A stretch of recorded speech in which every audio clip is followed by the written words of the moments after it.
مصر کے اندر حضرت موسیٰ علیہ السلام نے ایک کبتی کو تھپڑ مار دیا تھا۔ قرآن مجید کے دامن میں یہ واقعہ موجود ہے۔ تو آپ کی جلالت اور آپ کے زور کی تاب نہ لاتے ہوئے وہ وہیں ڈھیر ہو گیا اور اس کی موت واقع ہو گئی۔ تو مصر کے حالات کشیدہ ہو گئے اور حضرت موسیٰ علیہ السلام کو مصر چھوڑنا پڑا۔ تو وہ شہر مدین کی جانب جا رہے تھے کہ راستے کے اندر ایک کنواں تھا، وہاں کچھ لوگ اپنے جانوروں کو پانی پلا رہے تھے۔ تو حضرت موسیٰ نے دیکھا کہ دو پردہ دار خواتین ہیں، وہ اپنے جانوروں کو ایک سمت لیے کھڑی ہیں۔ سمجھ گئے کہ مردوں کے ہجوم میں آنا نہیں چاہ رہی، ان کا حیا مانے ہے۔ تو آگے بڑھے اور ان کے جانور ہانکے اور ان کو سیراب کیا اور پھر ان کی جانب ہانک دیے۔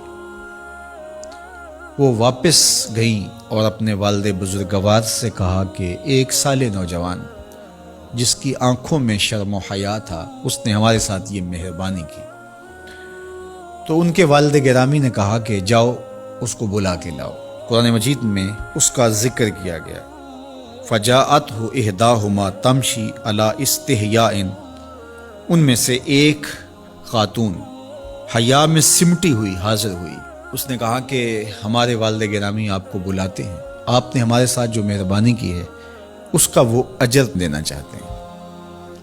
تو حضرت موسیٰ علیہ السلام ان کے ساتھ چلے گئے، اور جب گئے تو یہ گھر تھا حضرت شعیب علیہ السلام کا، اور یہ صاحبزادیاں حضرت شعیب علیہ السلام کی تھیں۔ تو اس خاتون کا شرم و حیا کے ماحول میں حضرت موسیٰ علیہ السلام کو یہ کہنا اور چل کے اس انداز سے آنا، قرآن نے اس کی حکایت بیان کی ہے۔ تو خدا کو پسند ہے کوئی خاتون حیا کے ماحول میں آئے تو اللہ اس کی آمد کو اور اس کے آنے کو قرآن کا عنوان بنا دیتا ہے، اور قرآن کی حکایت بنا دیتا ہے کہ جو خاتون حیا کے جوہر کی مالکہ ہو وہ اللہ کو کتنی اچھی لگتی ہے۔ اللہ اکبر۔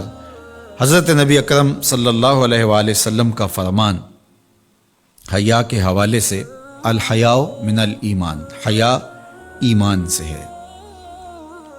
تو جتنے بھی ایماندار لوگ ہیں وہ پھر حیا کے جوہر سے مزین ہوں گے، مالا مال ہوں گے۔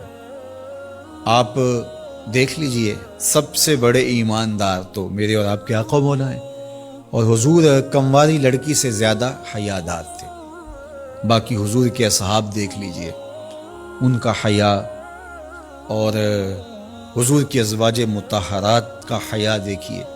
ام المومنین حضرت عائشہ رضی اللہ تعالی عنہا فرماتی ہیں کہ حضور کا جب وصال ہوا اور حضور میرے حجرے میں دفن ہوئے، تو میں جب حضور کی قبر انور پہ جاتی تو معمولی چادر اوڑھ کے چلی جاتی، اس خیال سے کہ میرے شوہر ہیں۔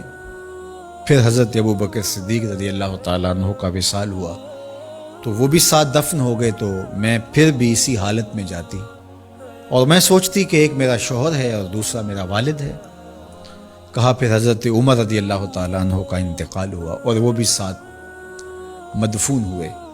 تو حضرت ام المومنین فرماتی ہیں کہ اب جب میں جاتی تو میرا جانے کا انداز مختلف تھا۔ فواللہ ما دخلت الا وانا مشدودۃ علی ثیابی حیاء من عمر۔ کہا اب جب بھی میں جاتی تو خوب اوڑھنی اوڑھ کے اور چادر لے کے جاتی، مجھے عمر سے حیا آتی۔ یہ ام المومنین کا انداز زندگی ہے۔ مخدرات اسلام کو اس سے سیکھنا چاہیے۔ جو قبر میں دفن ہیں ان سے بھی یہ حیا کریں، جو مومنوں کی ماں بھی لگتی ہیں۔ اور آج یہ دلائل دیے جائیں کہ پردہ تو جناب دل کا ہوتا ہے، چہرے کا پردہ تو نہیں ہے۔ باقی کسی کو اپنی آنکھ میں شرم پیدا کرنی چاہیے۔ عورت کو کیا ضرورت ہے کہ وہ اپنے آپ کو ڈھانپ کے رکھے؟ اب ام المومنین کا عمل یہ ہے کہ فرماتی ہیں کہ میں اپنے آپ کو خوب سمیٹ کے جاتی حیاء من عمر۔ عمر قبر میں ہیں لیکن ام المومنین فرماتی مجھے پھر بھی حیا آتی۔ اور حضرت سیدہ طیبہ طاہرہ حضرت فاطمہ زہرا رضی اللہ تعالی عنہا نے کہا کہ عورت کے لیے بہترین پردہ یہ ہے کہ اس کو کوئی غیر مرد نہ دیکھے اور وہ غیر مرد کو نہ دیکھے۔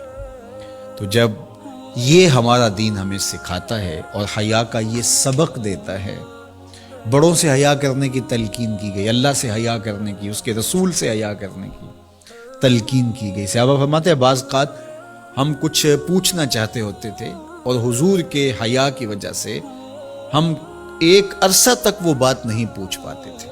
آج دادا کے سامنے بچے جس طرح بات کرتے ہیں اور جس طرح بچوں سے حیا کا جوہر ختم ہو گیا ہے اور اس کو وہ تہذیب نو کا کرشمہ سمجھتے ہیں اور جدید دور کی کرامت سمجھتے ہیں، یہ دور جدید کی کرامت نہیں ہے، یہ جاہلیت ہے۔